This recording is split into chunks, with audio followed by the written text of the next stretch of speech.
2장. 솔로몬은 하나님을 높이는 예배 처소와 자신을 위한 왕궁을 건축하도록 명령했다. 그는 막일꾼 7만 명, 산에서 채석할 일꾼 8만 명, 노역 책임자 3,600명을 임명했다. 이어서 솔로몬은 뒤로의 히람 왕에게 메시지를 보냈다. 왕께서 왕궁 건축을 위해 내 아버지 다윗에게 보냈던 것과 같은 백향목 제목을 내게 보내주십시오. 나는 하나님을 높이는 예배 처소를 지으려고 합니다. 그곳은 향기로운 향을 피우고 거룩한 빵을 차리고 아침과 저녁 예배 때 번제를 드리며 안식일과 초하루와 거룩한 날에 예배를 드릴 거룩한 곳입니다. 이것은 이스라엘이 반드시 지켜야 하는 예배입니다. 우리 하나님은 다른 어떤 신보다 뛰어난 하나님이시니 내가 지으려는 성전도 가장 뛰어나야 합니다. 하지만 누가 능히 그런 건물을 지을 수 있겠습니까? 하늘이라도 온 우주라도 그분을 담을 수 없습니다. 하물며 내가 감히 누구라고 하나님께 합당한 집을 지어드릴 수 있겠습니까? 나는 그저 그분께 향을 피우는 일이나 할 수 있을 뿐입니다. 왕의 도움이 필요합니다. 금, 청동, 철을 다룰 줄 알고 자주색과 홍색과 청색천을 짤 줄 알며 조각도 할 줄 아는 장인 한 명을 내게 보내주십시오. 내 아버지가 준비해둔 유다와 예루살렘의 숙련된 장인들을 그가 감독할 것입니다. 또 레바논의 백향목, 잣나무, 백단목 제목을 보내주십시오. 레바논 숲에서 경험을 쌓은 벌목꾼들이 왕께 많이 있음을 내가 잘 알고 있습니다. 나도 일꾼들을 보내어 왕의 인부들과 함께 제목을 베게 하겠습니다. 눈부시게 아름다운 건물, 당당하게 내보일 성전을 지으려면 제목이 많이 필요합니다. 나무를 베고 운반할 왕의 인부들에게 필요한 양식은 내가 모두 되겠습니다. 밀 4,400kl, 포도주 440kl, 올리브 기름 440kl를 인부들에게 주겠습니다. 두로왕 히람이 솔로몬에게 답신을 썼다. 하나님께서 그분의 백성을 사랑하시는 것이 분명합니다. 당신을 그들의 왕으로 삼으셨으니 말입니다. 그는 계속해서 이렇게 썼다. 하늘과 땅을 지으신 하나님, 다윗 왕에게 이처럼 지혜롭고 총명하고 통찰력 있는 아들을 주셔서 하나님의 성전과 그의 왕궁을 짓게 하신 이스라엘의 하나님을 찬양합니다. 내가 건축일을 속속들이 아는 전문가 후라마비를 왕께 보냈습니다. 그는 지금 그곳으로 향하고 있습니다. 그의 어머니는 단 사람이고 아버지는 두로 사람입니다. 그는 금, 은, 청동, 철, 돌, 나무를 다룰 줄 알고 자주색과 청색 천과 홍색 직무를 짤 줄 아는 사람입니다. 그는 또한 전문 조각가이며 왕의 장인과 건축가들 뿐 아니라 왕의 아버지요 내 주인이신 다윗의 장인과 건축가들과도 함께 문양을 만들어낼 만한 유능한 사람입니다. 내 작업 인부들을 위해 왕께서 약속하신 밀, 보리, 올리브 기름, 포도주를 보내주십시오. 우리가 왕께 필요한 제목을 레바논 숲에서 베어 욥바까지 뗏목으로 나르겠습니다. 제목을 예루살렘으로 운반하는 일은 그쪽에서 해야 할 것입니다. 솔로몬은 전에 아버지가 했던 것과 같은 방법으로 이스라엘에 살고 있는 모든 외국인의 인구를 조사했다. 그 수가 모두 15만 3,600명이었다. 그는 그 가운데 7만 명은 막일꾼으로, 8만 명은 산에서 채석하는 일꾼으로, 그리고 3,600명은 노역 책임자로 임명했다. 2장. 사랑하는 자녀 여러분, 내가 이 편지를 쓰는 것은 여러분을 죄에서 이끌어내기 위해서입니다. 그러나 누가 죄를 짓더라도 우리에게는 아버지 앞에서 제사장이며 친구이신 분이 계시니 그분은 의로우신 예수 그리스도이십니다. 그분께서 우리 죄를 위해 희생 제물이 되심으로 죄 문제를 우리의 죄뿐 아니라 온 세상의 죄까지 영원토록 해결하셨습니다. 새 계명. 그분의 계명을 지키십시오. 우리가 하나님을 제대로 안다고 확신할 수 있는 방법은 그것뿐입니다. 어떤 사람이 나는 하나님을 잘 알아 하면서도 그분의 계명을 지키지 않는다면 그는 분명 거짓말쟁이입니다. 그의 삶과 말이 일치하지 않는 것입니다. 그러나 하나님의 말씀을 지키는 사람에게는 하나님의 성숙한 사랑이 보이게 마련입니다. 그것이야말로 우리가 하나님 안에 있음을 확신할 수 있는 유일한 길입니다. 자신이 하나님과 친밀하다고 말하는 사람은 예수께서 사신 것과 같은 삶을 살아야 합니다.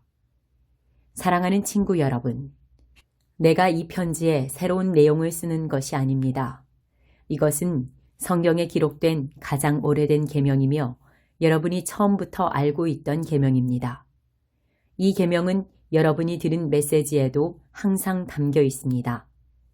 그러나 이 계명은 어쩌면 그리스도와 여러분 안에서 새롭게 만들어진 계명인지도 모르겠습니다. 어둠이 물러가고 이미 참 빛이 반짝이고 있으니 말입니다.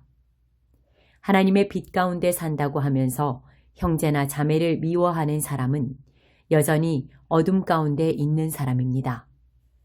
형제 자매를 사랑하는 사람은 하나님의 빛 가운데 머물러 있으며 그 빛이 다른 사람들에게 비치는 것을 가로막지 않습니다. 그러나 형제 자매를 미워하는 사람은 여전히 어둠 속에 있고 어둠 속에서 넘어지며 자기가 어디로 가는지 알지 못합니다. 어둠이 그의 눈을 가렸기 때문입니다. 세상을 사랑하지 마십시오. 사랑하는 자녀 여러분, 여러분에게 이것을 일깨워 드립니다. 여러분의 죄가 예수의 이름으로 용서받았습니다.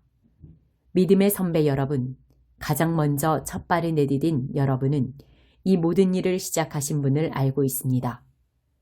믿음의 후배 여러분, 여러분은 악한 자와 싸워 큰 승리를 거두었습니다. 사랑하는 자녀 여러분, 여러분에게 두 번째로 일깨워 드릴 것은 이것입니다. 여러분은 개인적인 경험을 통해 아버지를 알고 있습니다. 믿음의 선배 여러분, 여러분은 이 모든 일을 시작하신 분을 알고 있습니다. 믿음의 후배 여러분, 여러분은 참으로 활기차고 힘이 넘치는군요. 하나님의 말씀이 여러분 안에 확고하게 자리 잡고 있습니다. 여러분은 하나님과의 사귐에서 힘을 얻어 악한 자와 싸워 승리를 거둘 것입니다. 세상의 방식을 사랑하지 마십시오. 세상의 것을 사랑하지 마십시오. 세상을 사랑하는 마음이 아버지를 사랑하는 마음을 밀어냅니다. 세상에서 통용되는 모든 것, 자기 마음대로 살려 하고 모든 것을 자기 뜻대로 하려 하고 잘난 체 하는 욕망은 아버지와 아무 상관이 없습니다. 그런 것은 여러분을 그분께로부터 고립시킬 뿐입니다. 세상과 세상에 멈출 줄 모르는 욕망도 다 사라지지만 하나님이 바라시는 일을 행하는 사람은 영원히 남습니다. 적그리스도의 출현. 자녀 여러분, 때가 거의 되었습니다. 여러분은 적그리스도가 출현할 것이라는 말을 들었습니다. 이제 여러분의 눈 닿는 곳 어디에나 적그리스도들이 있습니다. 이것을 보고 우리는 마지막 때가 가까웠다는 것을 압니다. 그들이 우리에게서 떠나갔지만 실제로 우리와 함께 한 적은 없었습니다. 그들이 정말로 우리와 함께 했다면 끝까지 우리와 함께 남아 충실했을 것입니다. 우리를 떠나감으로써 그들은 자신의 본색을 드러냈고 우리에게 속하지 않았음을 보여준 것입니다. 그러나 여러분은 우리에게 속했습니다. 거룩하신 분께서 여러분에게 기름을 부으셨고 여러분 모두가 그것을 알고 있습니다. 내가 이 편지를 쓰는 것은 여러분이 알지 못하는 무언가를 알려주려는 것이 아니라 여러분이 알고 있는 진리를 확인시키고 그 진리가 거짓을 낳지 않음을 일깨우려는 것입니다. 누가 거짓말을 하는 자입니까? 예수가 하나님의 그리스도이심을 부인하는 자입니다. 아버지를 부인하고 아들을 부인하는 자, 그가 바로 적그리스도입니다. 아들을 부인하는 자는 아버지와 전혀 관계없는 사람이며 아들을 시인하는 자는 아버지까지도 받아들인 사람입니다. 여러분이 처음부터 들은 메시지를 간직하십시오. 그것이 여러분의 삶에 스며들게 하십시오.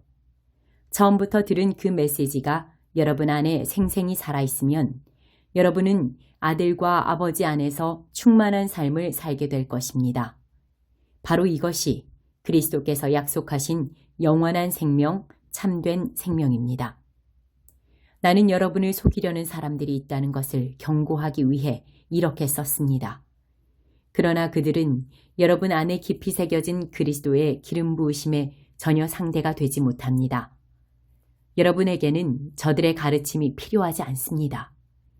그리스도의 기름 부으심이 여러분 자신과 그분에 대해 알아야 할 모든 진리, 곧 거짓에 조금도 물들지 않은 진리를 가르쳐 줍니다. 그러니 여러분이 받은 가르침 안에 깊이 머물러 사십시오. 하나님의 참된 자녀. 자녀 여러분, 그리스도와 함께 머물러 있으십시오. 그리스도 안에 깊이 머물러 사십시오. 그러면 그분이 나타나실 때 그분을 만날 준비, 또 팔 벌려 그분을 맞을 준비가 되어 있는 것입니다. 그분이 오실 때 죄 때문에 부끄러워 낯을 붉히거나 서투른 변명을 늘어놓지 않아도 될 것입니다. 그분께서 옳고 의로우신 분이심을 확신한다면 여러분은 의를 행하는 사람마다 하나님의 참된 자녀임을 깨닫게 될 것입니다. 나훔 1장. 하나님을 가벼이 여기지 마라. 엘고스 사람 나훔이 니느웨에 대해 하나님께서 보여주신 것을 기록한 보고서다. 하나님을 가벼이 여기지 마라.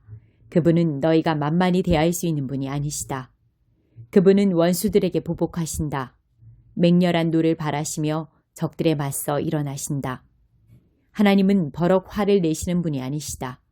강한 분이지만 오래 참으신다. 그러나 누구든 그분 앞에서 얼렁뚱땅 넘어갈 수 없다. 누구든 대가를 치르고야 만다. 토네이도와 허리케인은 그분의 발자취고 폭풍 구름들은 그분께서 발을 터실 때 이는 먼지다. 그분께서 바다에 고함을 치시면 바다가 마른다. 강들이 말라버린다. 바산과 갈멜의 산들이 떨고 레바논의 과수원들이 오그라든다. 산들이 뿌리채 흔들리고 언덕들이 녹아 개펄이 된다. 하나님이 두려워 땅이 몸을 떤다. 온 세상이 겁에 질린다. 이 불길 같은 진노에 대항할 자 누구랴? 이 맹렬한 경노를 견딜 자 누구랴? 그분의 진노는 용암처럼 쏟아지고 그분의 경노는 돌을 바스러뜨린다. 하나님은 선하시다. 힘겨울 때 피난처가 되어주신다. 도움을 구하는 자 누구든 딱한 사정에 처한 자 모두를 기꺼이 맞아주신다. 그러나 사람들이 도피처로 삼는 곳은 모조리 쓸어버리신다. 누구도 하나님을 피해 도망칠 수 없다. 하나님을 거슬러 꾀를 쓰느라 왜 시간을 낭비하느냐? 그런 계략은 무엇이든 끝장나고 만다. 말썽을 피우는 자들 2번 다시 기회는 없다. 기름을 흠뻑 먹인 마른 장작 더미처럼 활활 타서 재가 될 것이다. 하나님께 맞서려는 악한 음모들이 니느웨의 개미떼처럼 바글거린다. 유혹과 배신, 온갖 거짓말들을 지어내는 원산지다. 이에 대해 하나님께서 하시는 말씀을 들어라. 너 지금 세상 꼭대기에 있다만 곧 바닥으로 고꾸라져 모든 박수와 갈채를 잃어버릴 것이다. 유다야, 지금까지 내가 너를 괴롭게 했지만 이제부터는 달라질 것이다. 너의 목에서 멍에를 끌어주고 그것을 쪼개어 불태워버릴 것이다. 너를 속박했던 끈을 풀어줄 것이다. 니느웨에 내리시는 하나님의 명령이다. 너는 이제 끝장이다. 니느웨는 끝났다. 내가 너의 신전을 모조리 부술 것이다. 내 신과 여신들을 쓰레기통에 쳐넣을 것이다. 나는 지금 너의 무덤을 파는 중이다. 비석 없는 무덤을. 이제 너는 없는 것이나 마찬가지다. 아니, 그보다 못하다. 보아라, 전령이 기쁜 소식을 들고 온다. 산을 넘어 소식을 전한다. 평화가 왔다. 축제일이다. 유다여, 잔치를 벌여라. 하나님을 예배하고 그분께 다시 헌신하여라. 그 원수 이제 걱정할 필요가 없다. 그는 끝장났으니 마음 놓아라. 17장. 깨알 만한 믿음만 있어도. 예수께서 제자들에게 말씀하셨다. 힘든 시련과 유혹이 오기 마련이지만 누구든지 그것을 초래하는 자는 불행하다. 이 사랑스런 어린아이들 가운데 하나를 괴롭히느니 차라리 맷돌을 목에 두르고 깊은 바다를 헤엄치는 편이 낫다. 조심하여라. 내 친구가 잘못하는 것을 보거든 바로잡아 주어라. 그가 내 지적에 응하거든 용서하여라. 설령 너에게 하루에 7번 되풀이해서 잘못하더라도 그가 7번 미안하네 다시는 그러지 않겠네 하거든 용서하여라. 사도들이 주님께 다가와서 말했다. 우리에게 더 큰 믿음을 주십시오. 그러자 주님께서 말씀하셨다. 너희에게 필요한 것은 더 큰 믿음이 아니다. 더 큰 믿음도 없고 더 작은 믿음도 없다. 너희에게 나달 하나만한 믿음, 깨알 만한 믿음만 있어도 너희가 이 뽕나무더러 가서 호수에 뛰어들어라 하고 말할 수 있다. 너희가 말하면 그렇게 될 것이다. 너희 가운데 누가 종이 있는데 그 종이 밭을 갈거나 양을 치고 나서 들어왔다고 해보자. 너희라면 그의 겉옷을 받아주고 식탁을 차려주며 그에게 앉아서 먹어라 하겠느냐. 오히려 저녁을 준비하여라. 옷을 갈아입고 내가 커피를 다 마실 때까지 식탁에서 시중들어라. 그런 다음에 부엌에 가서 저녁을 먹어라 하지 않겠느냐. 종이 당연히 해야 할 일을 했다고 특별히 감사를 받더냐. 너희도 마찬가지다. 너희는 당연히 해야 할 일을 끝내고 나서 일을 마쳤습니다. 명령하신 대로 우리가 했습니다 하고 말하여라. 예수께서 예루살렘으로 가시는 길에 마침 사마리아와 갈릴리 경계를 넘어가셨다. 예수께서 한 마을에 들어가시다가 나병 환자 10명을 만나셨다. 그들은 거리를 두고 서서 목소리를 높여 외쳤다. 주 예수여, 우리를 불쌍히 여겨주십시오. 예수께서 그들을 유심히 보시며 말씀하셨다. 제사장들에게 가서 너희 몸을 보여라. 그들은 갔고 가는 길에 그 몸이 깨끗해졌다. 그들 가운데 한 사람이 자기가 나은 것을 알고는 하나님께 소리 높여 감사하고 영광을 돌리며 가던 길을 되돌아왔다. 어떻게 다 감사해야 할지 몰랐던 그는 예수의 발 앞에 무릎을 꿇었다. 그는 사마리아 사람이었다. 예수께서 말씀하셨다. 10사람이 낫지 않았느냐? 9사람은 어디 있느냐? 돌아와서 하나님께 영광을 돌린 사람이 이 이방인 말고는 아무도 없느냐? 예수께서 그에게 말씀하셨다. 일어나 가거라. 내 믿음이 너를 낫게 하고 너를 구원했다. 인자는 갑작스럽게 온다. 바리새인들이 하나님 나라가 언제 오는지 따져 묻자 예수께서 대답하셨다. 하나님 나라는 너희가 달력을 보고 날짜를 세고 있다고 해서 오는 것이 아니다. 누가 여기를 보아라 하거나 저기 있다 한마디 해서 오는 것도 아니다. 이유가 무엇이겠느냐? 하나님 나라는 이미 너희 가운데 있기 때문이다. 예수께서 계속해서 제자들에게 말씀하셨다. 너희가 인자의 날들 중에 단 하루라도 보고 싶어 애타게 사모할 때가 오겠으나 보지 못할 것이다. 사람들이 너희에게 저기를 보아라 하거나 여기를 보아라 할 것이다. 그런 허튼 말에 절대 속지 마라. 너희가 보러 나간다고 해서 인자가 오는 것을 볼 수 있는 것은 아니다. 인자는 올 때가 되면 온다. 번개가 한 번만 쳐도 온 하늘이 환해지지 않느냐. 인자의 날도 그럴 것이다. 그러나 먼저 인자가 많은 고난을 당하고 이 시대 사람들에게 버림받아야 한다. 인자의 때도 노아의 때와 똑같을 것이다. 노아가 방주에 오르던 그날까지도 사람들은 모두 평소처럼 지내며 시시덕거리고 즐겼다. 홍수가 나서 모든 것을 쓸어버릴 때까지 그들은 아무런 낌새도 채지 못했다. 롯의 때도 마찬가지였다. 롯이 소돔에서 나오고 화염이 폭풍처럼 쏟아져 모든 것을 바싹 태우던 그날까지도 사람들은 평소대로 시시덕거리고 즐겼다. 인자가 나타나는 때도 그처럼 갑작스럽고 전면적일 것이다. 그날이 올 때 너희가 마당에서 일하고 있거든 무엇을 가지러 집으로 들어가지 마라. 밭에 나가 있거든 겉옷을 가지러 돌아가지 마라. 롯의 아내가 어떻게 되었는지 기억하여라. 너희가 너희의 목숨을 붙잡고 매달리면 목숨을 잃겠지만 그 목숨을 놓으면 하나님의 목숨을 얻을 것이다. 그날에 두 남자가 한 배에서 고기를 잡다가 한 사람은 데려가고 다른 한 사람은 남겨질 것이다. 두 여자가 한 부엌에서 일하다가 한 사람은 데려가고 다른 한 사람은 남겨질 것이다. 제자들이 이 모든 말씀을 받아들이려는 마음에서 말했다. 주님, 어디에서 그런 일이 있겠습니까? 예수께서 그들에게 말씀하셨다. 독수리들이 맴도는 곳을 잘 보아라. 독수리들이 먼저 시체를 찾아낼 것이다. 그 일은 내 주검주의에서 시작될 것이다.